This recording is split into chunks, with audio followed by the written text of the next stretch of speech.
Welcome back, honors. All right, so let's bang this stuff out so y'all can study up, get ready for your test, and kind of get yourself prepared for this week and all that, all right?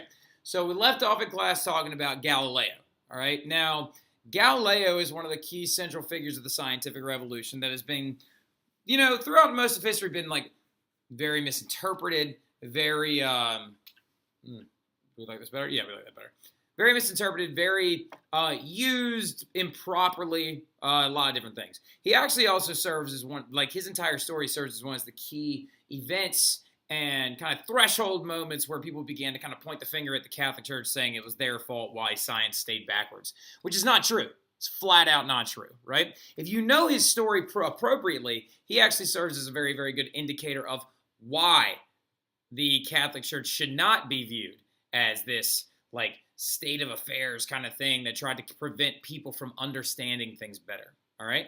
So Galileo Galilei, right? First of all, was a freelance scientist. Basically, would actually create different devices to give to his patrons as he received money for scientific research, almost like a Renaissance scientist in a way, right?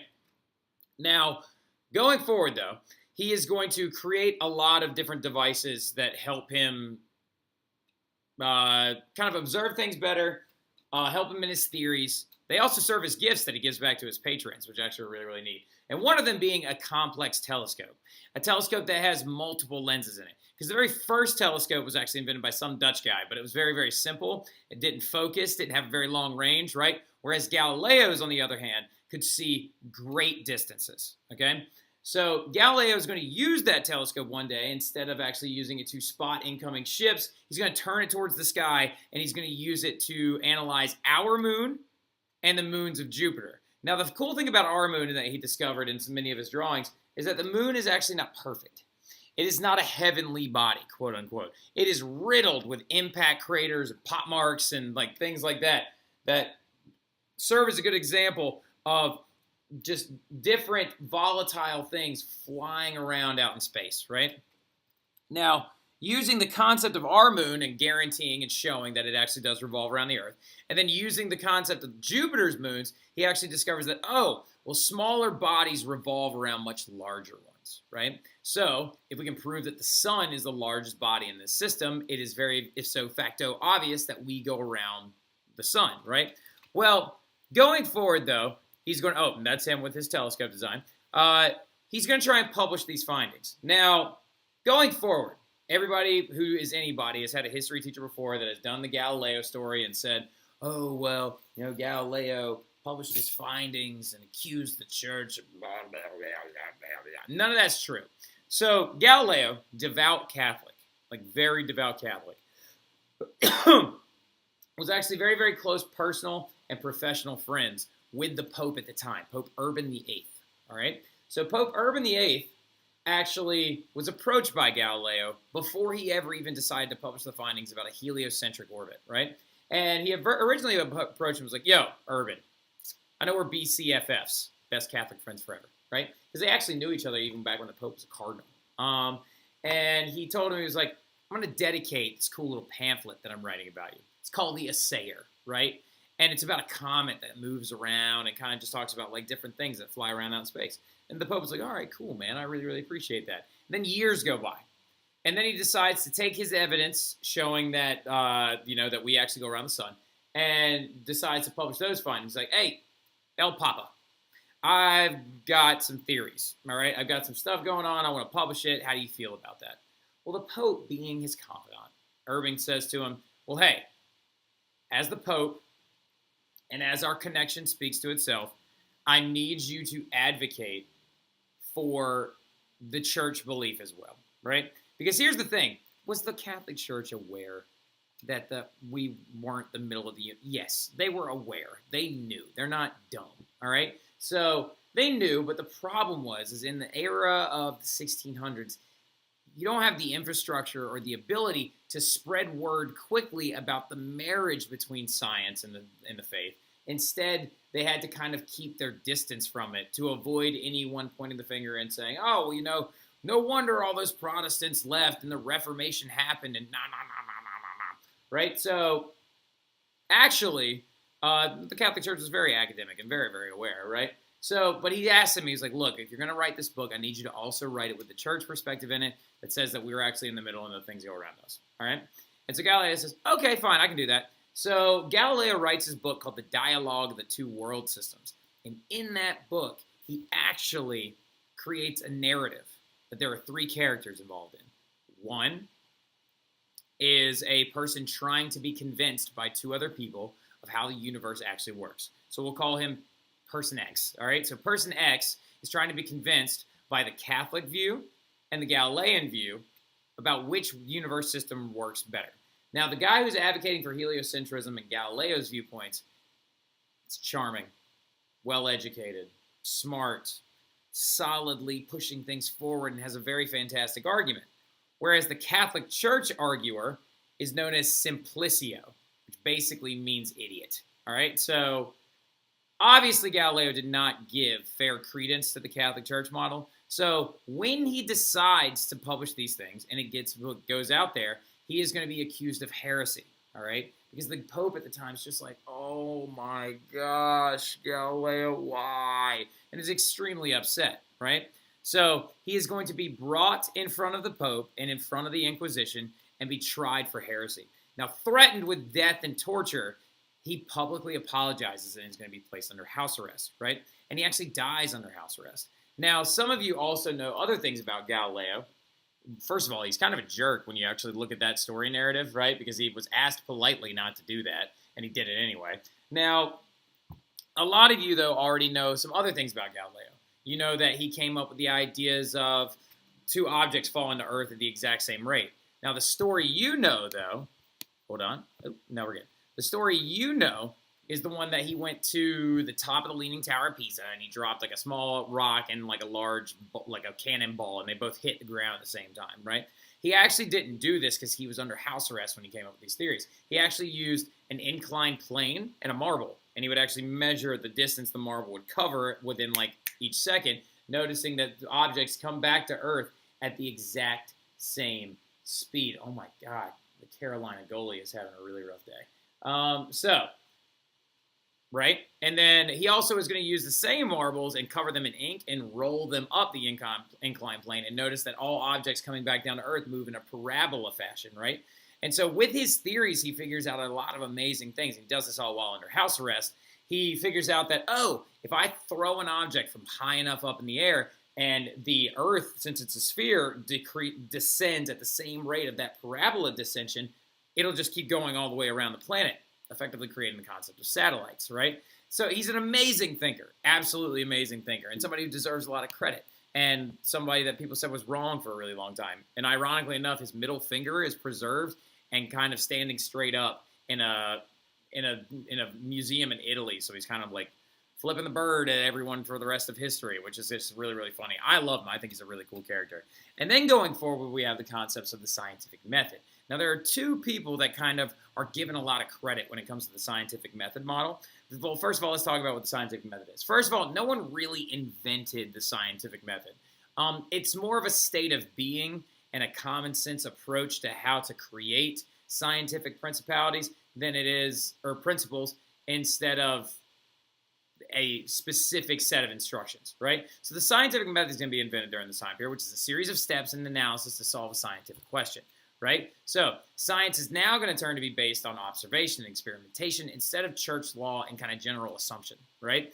Now, two people get a lot of credit for this. One of them being Sir Francis Bacon, right? Sir Francis Bacon, writing in his book called New Atlantis, all right? So he actually discusses the concepts of how science should not be just for the academic. It should not be just for the scholarly. It should actually be a thing that we use as a community to better the lives of humans, right? So he actually, in his book, advocates as well for this like big house, right?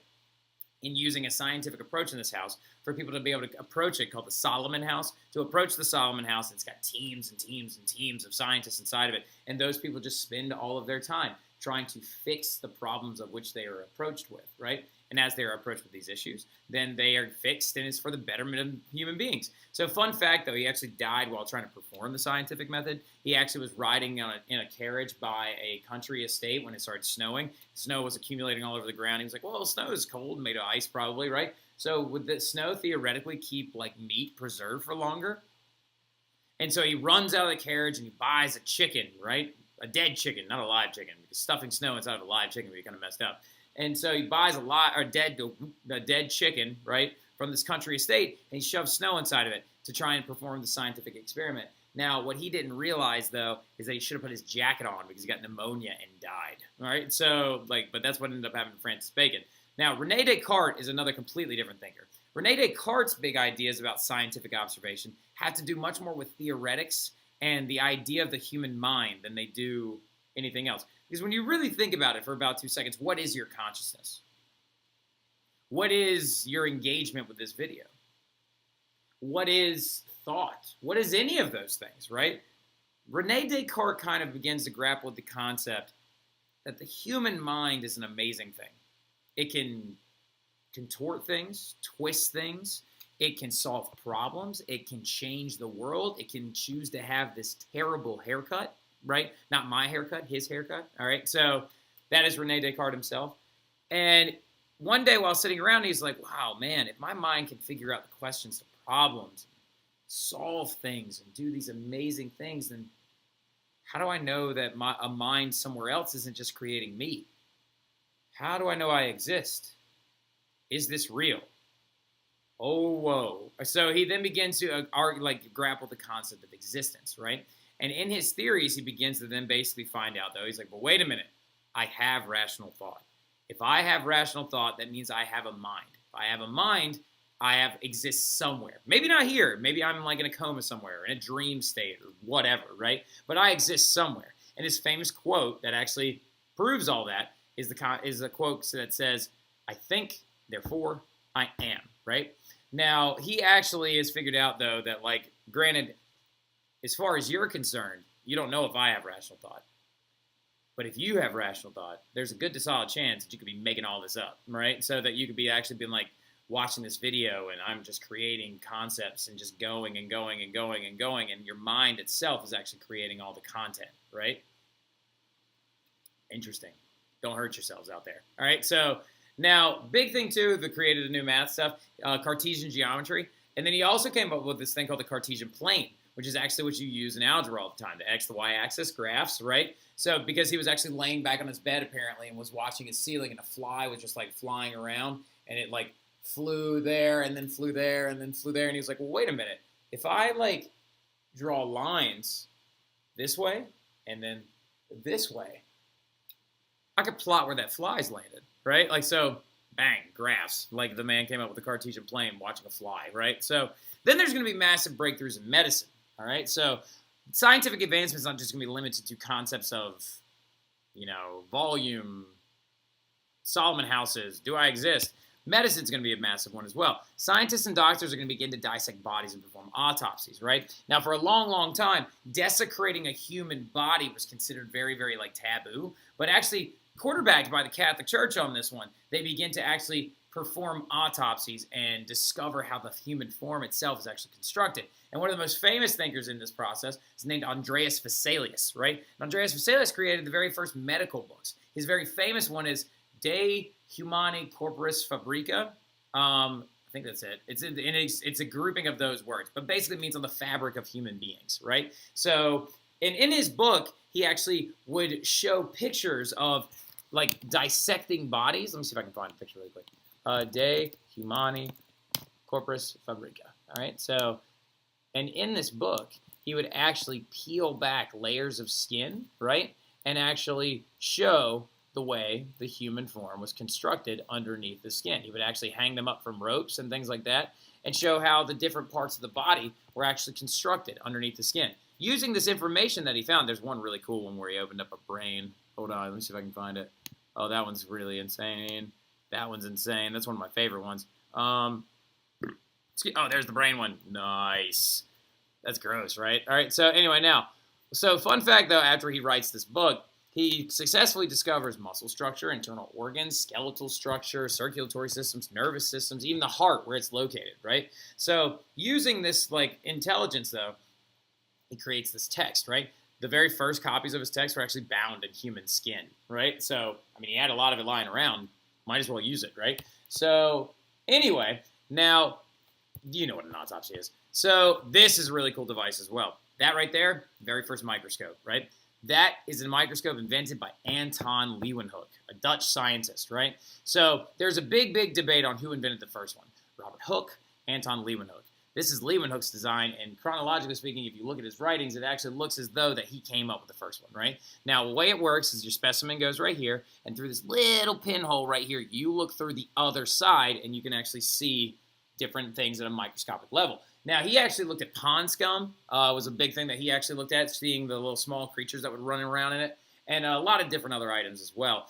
And in this, he believes that he's discovered a brand new world, right? Like, Leeuwenhoek perfected the first microscope and viewed cells and microorganisms and things like that. So then Robert Hooke comes along. Pretty confident there's supposed to be another E on the end of that. I think it should be H-O-O-K-E. Let me double check that, actually.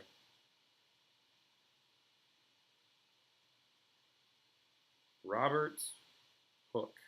Yep, it's H-O-O-K-E, all right? So he's English, and he perfected the, perfected the use of a microscope. He created a multi-lens focusing microscope, though. And on his, he actually is the one that analyzed cork cells, right? So, and this is an amazing thing as well, because Robert Hooke actually using his microscope would draw the things he saw. This is actually a picture of a flea that he saw underneath, right? So, very, very amazing figure. And then one man's going to come along and link all these sciences together. And his most famous story about him is a lie that he made up because he couldn't figure out a better way to explain the concept of gravity to people, right? He never actually got hit in the head by an apple. It's a myth, all right? So he actually used the story of an apple falling to try and explain the concept of gravity to a room full of people that did not understand what he was talking about, right? Because he was like, hey, guess what keeps us planet on the Earth? Gravity. They're like, what's gravity? He says, like, you know, like if you know how you're not flying off into space right now? Gravity. I don't get it. So if I drop this pencil and it hits the ground, gravity.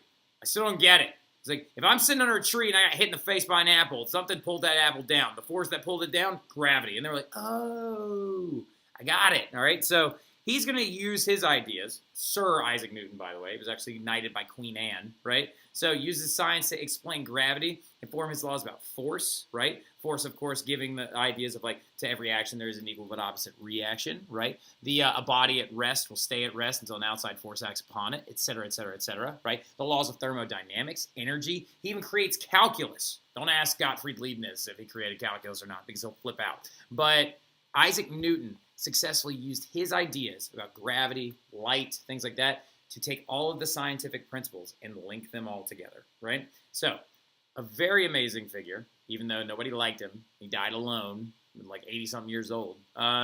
He is, nobody liked him, actually. Never got married, never had any romantic entanglements whatsoever. He'd make fun of a lot of the people that he actually worked with. Him and Robert Hooke hated each other, right? So the very famous quote that Isaac Newton said, the only reason I can see so far is because I've stood on the shoulders of giants. He was actually making fun of Robert Hooke because Robert Hooke had a little bit of a hunchback and was short. All right, so, but on that note, I will leave you there. So you guys have a great weekend. Enjoy yourselves. Study up. Get ready for this test on Monday.